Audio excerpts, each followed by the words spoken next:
Hey, this is Professor Game, where we interview successful practitioners of games, gamification, and game thinking who bring us the best of their experiences to get ideas, insights, and inspiration that help us in the process of getting our students to learn what we teach. And I am Rob Alvarez. I'm the founder of Professor Game and professor of gamification and games-based solutions at IE Business School, EFMD, EBS University, and many other places around the world.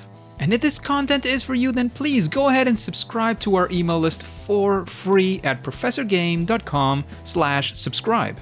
Hey, engagers, and welcome back to the Professor Game podcast. And we have a very special guest with us today. Our guest today is Bob. But Bob, before we get started, we need to know, are you prepared to engage? I am engaging and will continue to engage. Let's do this. Because today we have Bob Moog, who co-founded University Games in 1985. 1985, that's actually the year I was born. So he created it to develop, design, and manufacture social interaction games for families. And since then, he has developed more than 200 game and toy products that have sold more than 30 million units. And these games include best-selling geography game line Carmen Sandiego, the first line of games based on Dr. Seuss's books, 20 Questions, and Kids Battle the Grown-Ups. Company has grown through a combination of internal growth, acquisitions, and he now boasts 5 divisions and more than 400 products. Throughout all this rapid growth, they have maintained their focus on socially interactive products that teach as well as entertain. They've been named from 1995 to 1999. University Games was named one of the top 150 fastest growing companies by the San Francisco Business Times, and they were named as well one of the fastest growing companies in America by Inc. magazine. He has authored 6 books on games in conjunction with Barnes & Nobles. He has hosted a syndicated weekly radio show, Games People Play, in addition to sponsoring and appearing on many other radio game programs. And he founded RUGame.com, one of the largest e-commerce sellers of games and puzzles in the world. And under his leadership, University Games has successfully completed 15 acquisitions and spread to more than 40 countries. And this year in 2023, he developed the Rocky Horror Show game, and a game celebrating bad dad jokes. So if that has not given you an idea of who Bob is and why he is on the show, then nothing will. So let's get started. Bob, is there anything that we're missing or anything you want to mention before we start with the questions? Well, the only thing I would add is that when it comes to gameplay and tying learning to games, I raised 3 daughters, and they have been my test subjects for the last 30 years. That sounds absolutely amazing, Bob. So, Bob, what does a day with you look like? We're curious. You know, we've been doing games for all these years. You've been having university games for all these years. What does it look like? Well, my responsibilities are a little broader than just inventing games or just developing games. I'm responsible for running the entire organization, and we're active in 3 continents, in the United States, in England, and in Australia. We also used to, and we will in the future, be active in Europe. So my day starts pretty early. I start typically between 5 and 6 a.m. I'm getting texts from our UK division, and my day ends pretty late because I finish up with the Australia company. But a typical day would be coming into work. Usually I do about an hour's worth of work at home, and then I come into work around 7:30 or 8. And I usually have a schedule of meetings which cover finance and which cover contracts and which cover a lot of different things. But what I try to do every day is to have 1 to 2 hours where I can be thinking about people and trends and how society is changing and how we can make an impact on that through the games and puzzle products that we develop and manufacture and market. That sounds amazing. Sounds amazing. It's plenty of stuff to do. And, you know, that thought that many people are starting to take, and we have been starting to make in the past, few years, you've been doing for quite a longer time in that sense. So in all these years that you've been doing it, I'm sure you have many stories of success, but also stories of what we like to call our first attempt in learning or a fail moment. So when creating games, when using these strategies to educate, to entertain at the same time, do you have a story of a time when actually it failed, either spectacularly or not, but we especially want to be there in that story with you, sort of in the ground level, and see what we can learn. What are the mistakes that we don't want to commit ourselves in the future? Well, first of all, I have many, many failures, probably more failures than successes, because when you're trying to do something new and different, you don't have total control. So you can develop something that works great in your own mind, but when you actually do it with other people, it may not work so well. Or it works well with other people, but then in our business, we're trying to sell this to retailers. The retailers don't want to buy it. Or it sells well with retailers, but then when the consumer gets to it, they don't like it to the extent that you think that they will. And I would say the biggest failure, and we learned quite a bit in this game, was a game we introduced called Phenomenon, the Extrasensory Perception Game. And we developed this game when I saw Shirley MacLaine, who's Warren Beatty's sister, who people may not know, but she was a very famous actress in the 50s and 60s and 70s. And she was on the cover of Time magazine and holding a big crystal. And she was talking about her interest in astrology and in the power of crystals and in kind of alternative science. And that led me to do some research. And I realized that there was an emerging trend in the power of crystals, and that there were millions of people that were learning about this and incorporating it into their meditation and incorporating it into their healing practices outside of Western medicine. And so we decided to come up with a game that would help people develop their extrasensory powers. And it included extrasensory perception, it included taste transmittance, it included image transmittance, and we did a lot of research and came up with this game. We called it Phenomenon, the Extrasensory Perception Game. And it was a party. It was meant to be part real, part joke. And we included crystals inside of it. We actually went out and bought crystals and put them inside. And I was very excited about the game. I thought it would help to educate people on how to activate their other senses that maybe they weren't getting activated by traditional education. And we released the game, and we had pretty good distribution. It was in Toys R Us. At the time, Toys R Us still was in business, Neiman Marcus stores, lots of catalogs, and it just did not resonate with the consumer. It totally bombed. And the lesson I learned, because you want to learn a lesson by your failures, is that if people take something very, very seriously and you turn it into a game and you don't present it to them as a serious subject, sometimes they don't respond well to it. And also, the universe of something doesn't necessarily mean that the universe of people who want to play a game about it are the same. And we have learned it twice, once with that game and once with a sports game that we came out with. And it turned out people like to watch football, but they don't like to play a game about football. And so that's a good lesson to learn, that just because something's trendy or popular doesn't mean that people want to play a game about it. Kind of the medium through which it's delivered is very, very relevant, is what I'm getting from that story as well. Because yeah, I like sports, but I like watching sports, which is through TV media or whatever way you go to the stadiums or whatever. Mm-hmm. Has nothing to do with me playing a game about me watching it or other people playing it, right? That's completely different. Right. And I like your use of the word medium, because the only place where this game actually sold well was in psychic shops, where there were psychics who were doing tarot cards and things. They were able to sell the game, but no place else really sold it. So if you were having a, let's call it a similar opportunity, and you were trying to do again something that somehow looked very much like this, besides maybe not even starting the project, which might be the case, what would you do different? Like, maybe how would you figure out if that is the right medium? Like, what would that look like if you were to do something very similar in the future? Well, it's a great question. We have that exact situation. There is a belief inside our company that we should do an election game, because 2024 is an election year. And in the United States, it's looking to be one of the most popular elections in the history of the country in terms of the participation. And we'll learn more, as the Republican debates start to happen, on what kind of interest there is in that. But inside the company, there are people that are saying, this is a huge trend. This is a wonderful opportunity to educate people.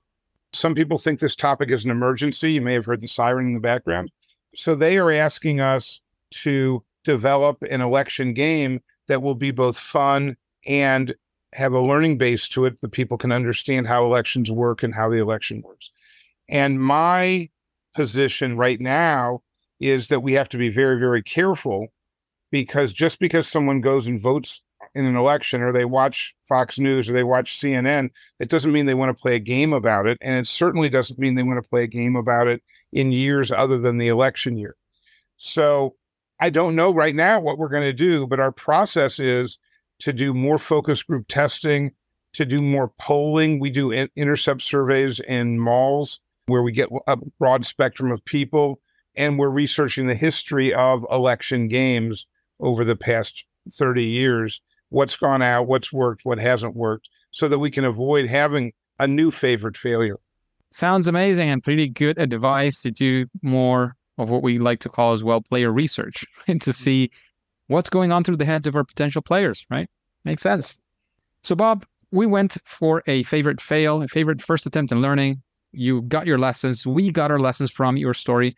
How about we go now for a success, something that you would say, well, we went for this, and, at the first or the nth attempt, it doesn't matter.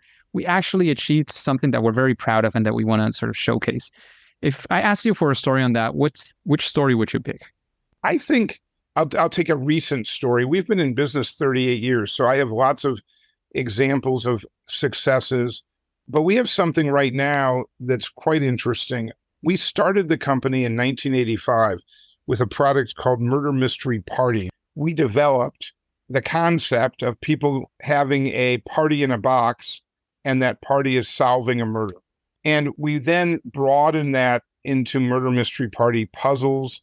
And for our entire history, we've been very focused on developing mystery products for families. And we've had a CSI license. We've done a lot of different things. But we missed the escape room trend in board games. Our team just didn't see it coming. And by the time we were aware of it, there were already 3 companies doing those type of products. So I said to them, how do we figure out the next thing? What is it that people are doing, and how do we do that? And we started researching the types of television shows, books, and films that were very, very popular right before COVID, 2019, 2020. And we found that they were very different than the kinds of shows that were on 10, 20 years ago. That it was no longer shows about figuring out who the criminal was, the way old shows like Columbo existed, or how they got caught. But it was more about the process of figuring it out.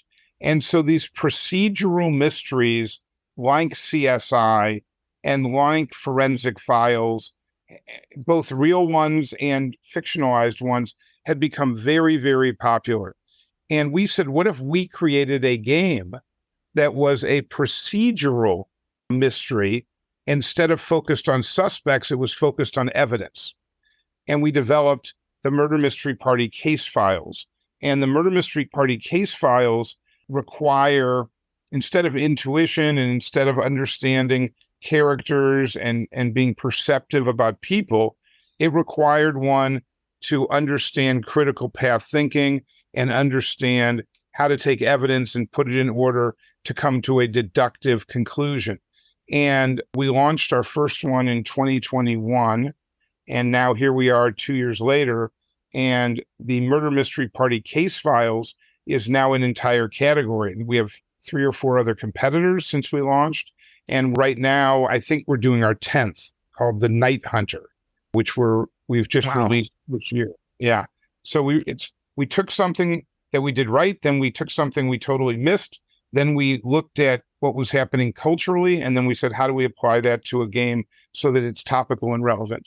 Sounds amazing. Sounds like a great story, something that you took by observing. I was in a talk about gamification.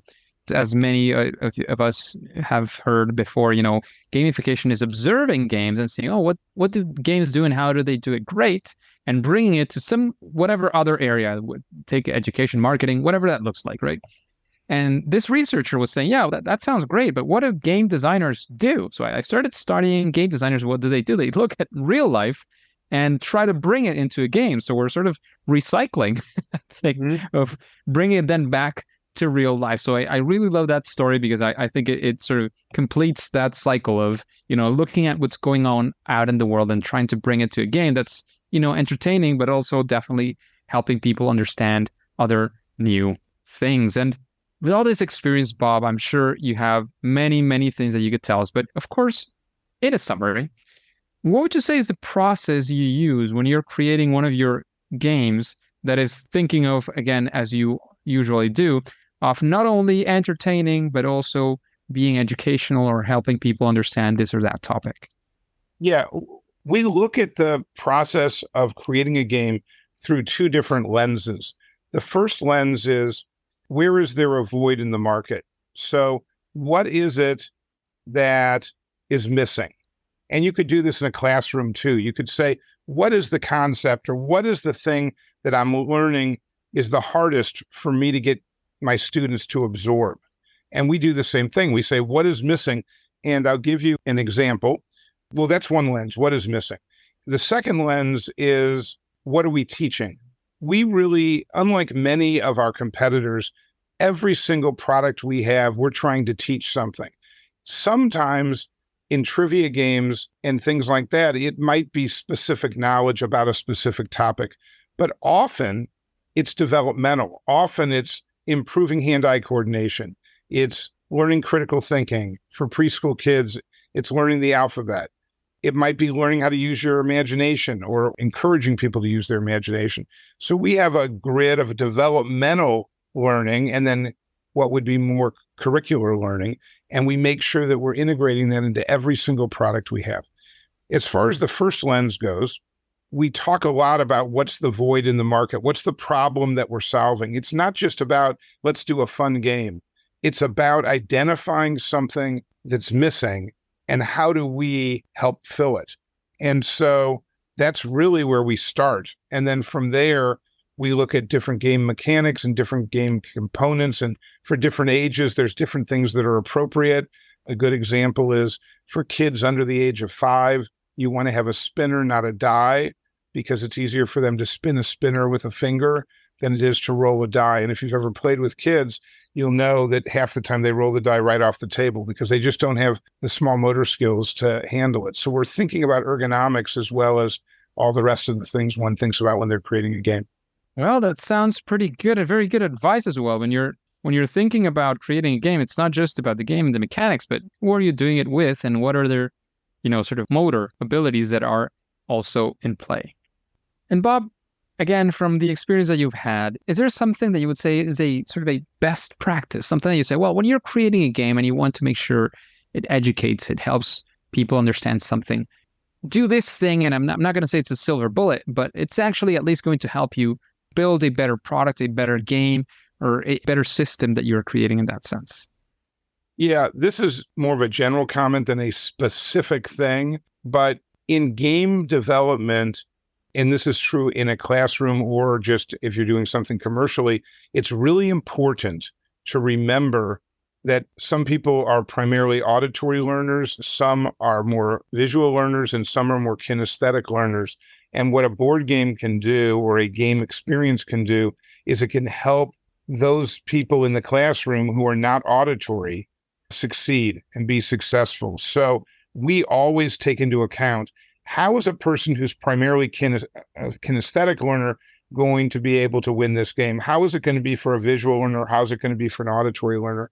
And we try to create balances and equalizers.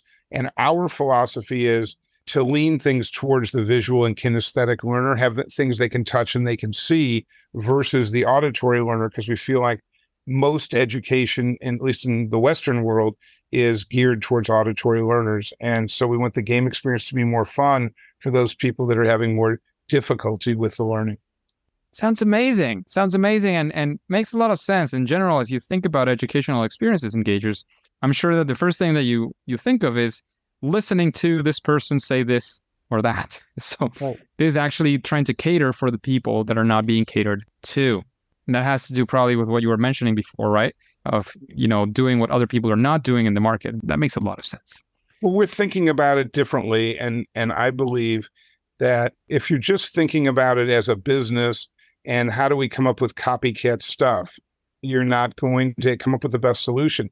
If people are trying to modify Monopoly for their classroom to teach something, you can do that and you will have success, but you'll have more success if you actually tailor a new game to the classroom versus modifying something that wasn't meant to be used that way. It's cool. That's cool. So, Bob, we've been talking and discussing many of the different things in this interview, and I'm sure you've, again, such a vast experience that you have. You've met many people, you've heard of many people, you've been inspired by different people as well. So after listening to these questions, after being interviewed on this podcast on Professor Game, does somebody come to your mind and say, well, I would actually be curious to listen to this person and their answers to these questions? Sort of a future guest for Professor Game. If you had an ideal guest, who would that be? There's a guy who lives in Virginia in the United States. His name is Bill Ritchie. And Bill Ritchie founded a company called ThinkFun.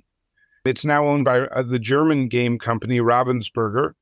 And he has been a real role model for me in that he always is thinking about how to take the products that he makes. And his company did Rush Hour, if you're familiar with that game.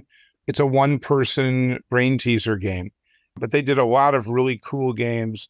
And he really has gone into how puzzles develop the mind, how games can help with children and families. He's gotten into using games for therapy and puzzles for people who have who are older and are dealing with dementia and that sort of thing. And just a fascinating guy. And if you haven't talked to him, he would be worth tracking down. His name's Bill Ritchie.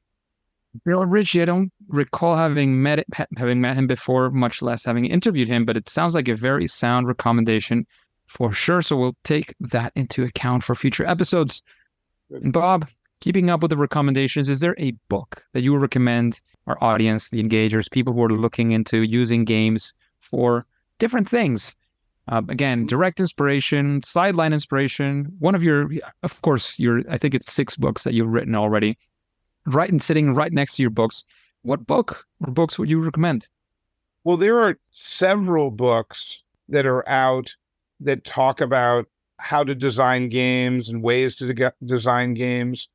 But I think that, if you're interested in games, the history of board games is fascinating.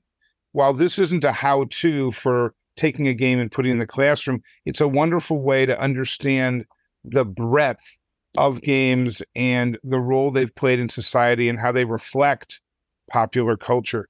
And the guy who is the expert on this is a guy named Phil Orbanes, Orbanes. And he has a lot of books out, but my favorite of his books is called The Game Makers. And it traces the history of board games in the United States. It doesn't really cover Europe, but Europe is mentioned from the 1800s to about the year 2000. And it talks about who the companies are, who the people are, how they got game ideas, how games spread from one country to another. And it goes into quite a lot of depth about Parker Brothers, which was the top game company in the world in the 20th century. So I can recommend that for people who are interested in understanding the role games have played in society. It's not really a how-to book, but it's a wonderful novel. It's a nonfiction novel.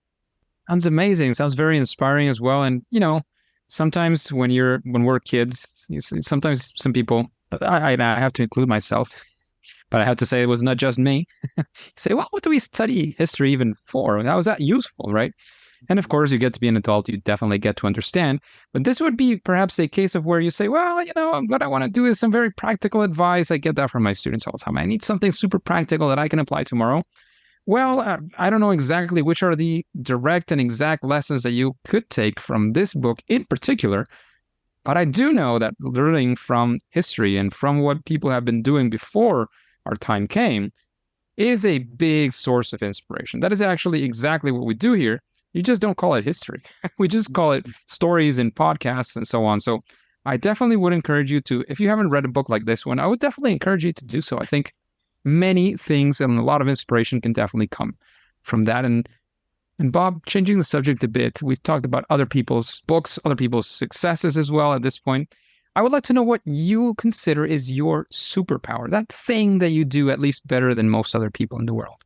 I think Probably the best thing I do is I try to focus in life on things that are easy, effortless, and enjoyable, and not do the hard things. I try to find ways to think about everything I do. It reduces a lot of stress. And I also suspend judgment.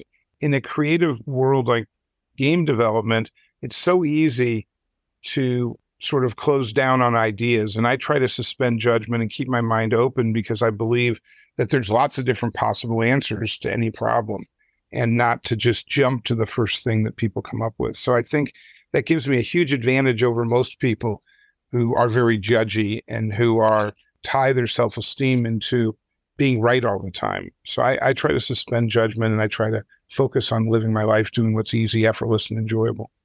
Sounds like a very great way of living, very enjoyable as well. And talking about enjoyment, Bob, what would you say is your favorite game?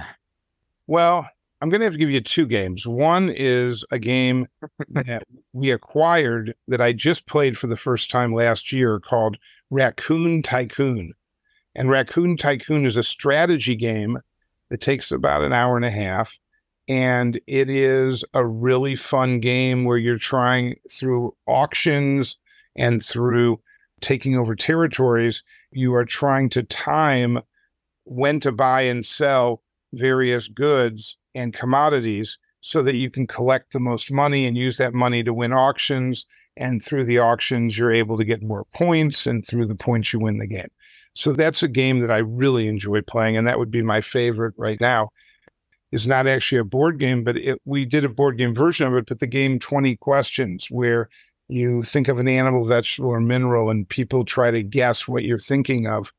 I love that game because I think the best games are ones that are socially interactive, ones where people have to use deductive logic and problem-solving skills and critical thinking skills, and games where people need to actually put themselves out there a little bit, take some risks, take that risk of maybe asking a dumb question or saying a dumb thing, and realizing that you can survive that. So those would be my choices: Raccoon Tycoon and 20 Questions. They sound like fabulous games, for sure. So, Bob, I'd like to start by thanking you for all the time that you've spent with us, all the advice that you've given the engagers, all of those things, all that experience that you've had that you've shared with us. And of course, ask you where we can find out more about you, about your company. Of course, if there's any final advice you want to give or any words you want to give us that you haven't said already, this is the time. Or again, anywhere you want to lead us to, any webpage, I don't know. It's your time. Okay. Well, first, I think what I'd like to say just to people who are trying to figure out how to introduce games into their classroom or build curriculum around it, games are kind of magical because a game experience is going to create more dialogue in the group, and it's going to allow for peer learning. And that's always good if you can figure out how to have peer learning versus having a lecture format. So be creative, be imaginative, don't be afraid for the thing to go bust. And when you're doing it, think about how long you want it to take and how many turns it will take to fill up the time, so that you can have a start and a finish to the game experience. As far as contacting me, that's easy. My name is Bob Moog, M-O-O-G, and my email address is moog@ugames, UGAMES.com. If you want to call me, I'm happy to give you my phone number. It's 415-934-3705. And I'm always happy to talk to people who are trying to figure out how to add games in their life. And then if you want to learn more about our company and more about me, you can go to universitygames.com, which is our company's website. That's universitygames.com. And if you want to buy our games, you can go to amazon.com or areyogame.com, AREYOUGAME.com. And overall, I've really enjoyed this, Rob, and thank you very much for the opportunity to talk to your audience. Amazing. Thank you again very much for being here, for sharing your experience, all those things that you've been doing throughout all these years, and of course, sharing that with the engagers who are trying to make a dent as well in people's lives like you have done with amazing things and amazing games and experiences. However, Bob, engagers, as you know, at least for now and for today, it is time to say that it's game over. Hey, Engagers, and thank you for listening to the Professor Game podcast. And if you enjoyed this interview with Bob and other incredible guests in the past as well, maybe you want to go ahead and subscribe to professorgame.com/subscribe and get started on our email list for free. This way we'll be in contact and you'll be the first to know of opportunities that will be coming your way. And remember, before you go into your next mission, wherever it is that you're listening to this episode of the podcast, remember to subscribe or follow. That is absolutely for free through this podcast app, and listen to the next episode of Professor Game. See you there.